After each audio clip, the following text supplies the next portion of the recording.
Ah, galera! Esse aí é um tipo de chamado de pinheiro, né? Pinheiro, conífera, também tido como um abeto, né? Esse é um abeto, um tipo de abeto, dizem. E esse mais belo aí é tido como cardo, cardo. Eu conheci agora, tá? Lógico que o abeto, o pinheiro, né? As coníferas assim, eu tive mais acesso por causa da investigação de jardinagem e tal. Mas como são tantas plantas, né? O cardo eu nunca tinha visto. Talvez tivesse visto, mas não, jamais me recordaria do nome, né? Antes de qualquer coisa, né? É impressionante o quanto o viés político predomina, até mesmo nas fábulas, né? É claro que muitas fábulas, apesar de Êxopo ter dado o pontapé inicial, muitas fábulas foram adaptadas para os nossos dias e tal.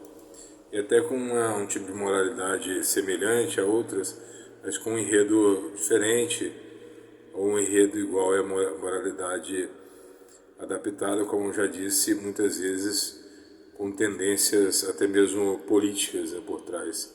E esse talvez seja um exemplo disso, essa fábula. Eu vou dar spoiler que essa fábula fala sobre orgulho e tal, de ser simples, mas não é nada disso. Tem fábulas. Aí que tá. A grande jogada é essa. Ninguém tem que concordar com o que eu acredito, que o filósofo acredita, ou fabulista, ou o que seja, não, sabe? Até porque, justamente por isso, pela influência da própria, dos próprios anseios do autor, né? Muitas vezes aí os anseios.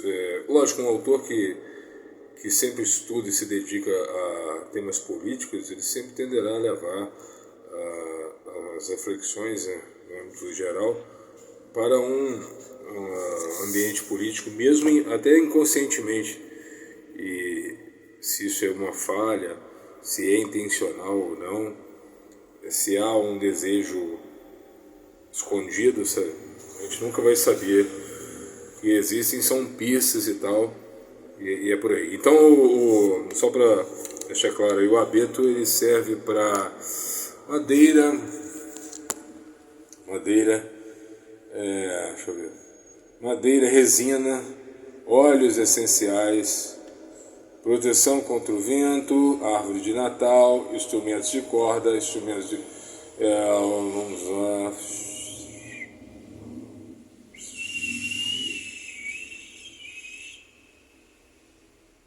tratar afecções fúngicas na pele, ajuda a reduzir estresse, ansiedade, que é relacionado ao óleo, o óleo de abeto.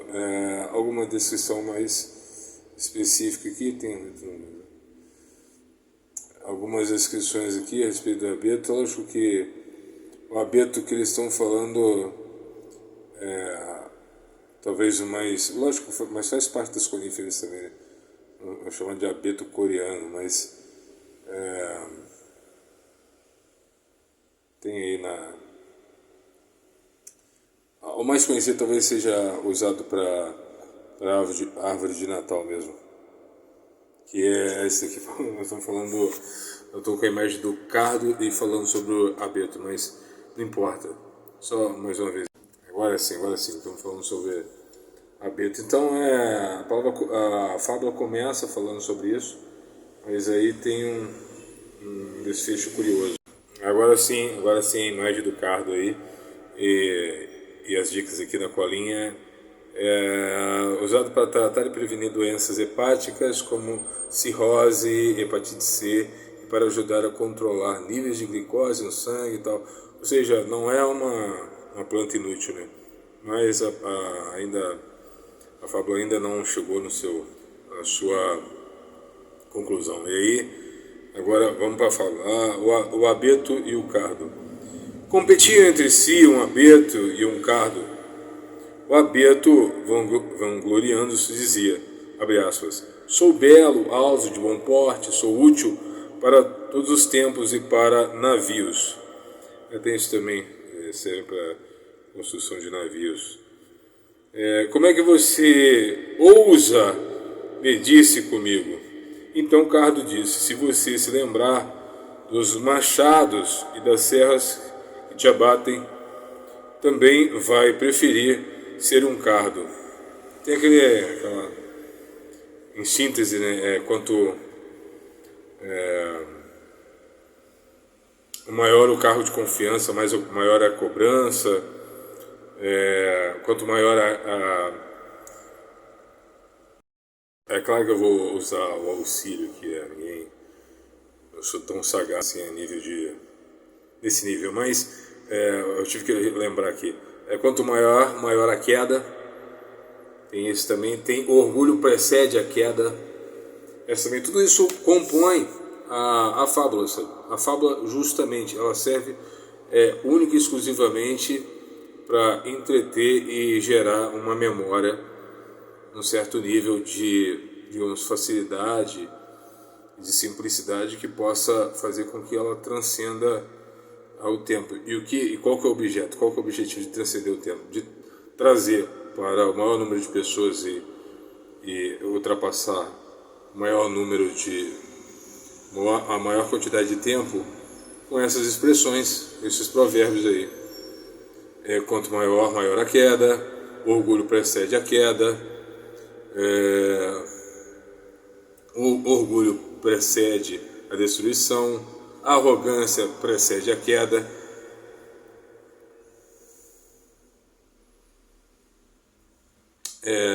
Então, tudo isso.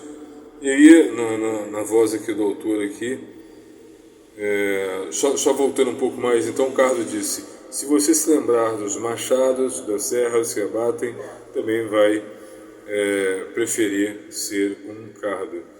E aí, na definição aqui do autor, que na vida as pessoas não devem deixar-se tomar pelo orgulho, pois a vida dos simples é que é livre de riscos.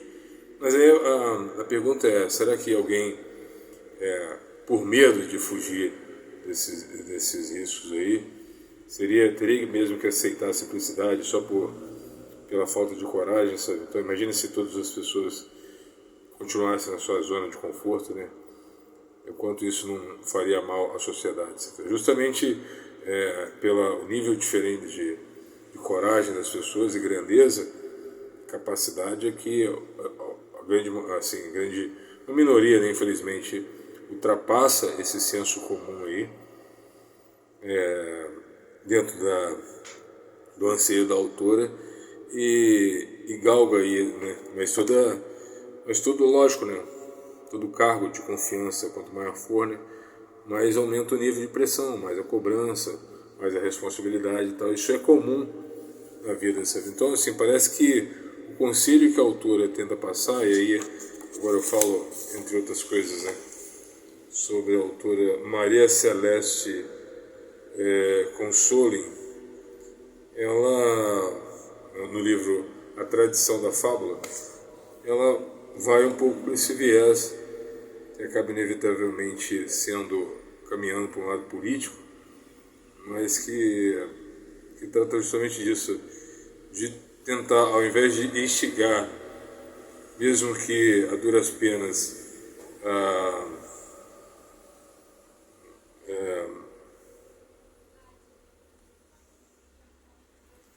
os maiores cargos, os cargos de risco, ela prefere citar essa vida pacata e inexpressiva, né? Que, lógico, que não tem consequências piores, vamos supor assim, né? Uma vida morna, muito acusada também. Isso é uma das versões da possibilidade do texto, né? Agora, o orgulho não é sempre ruim, não, porque geralmente, digamos, o altruísmo é sempre usado, na maioria das vezes, como marketing, sabe? Se todos somos selvagens e que só as leis positivas podem fornecer o controle da sociedade insana, então você tem o orgulho, e na maioria das vezes ele é bom sim, a pessoa tem que saber das suas qualidades, sabe? Inclusive elas são cobradas no mercado, sabe?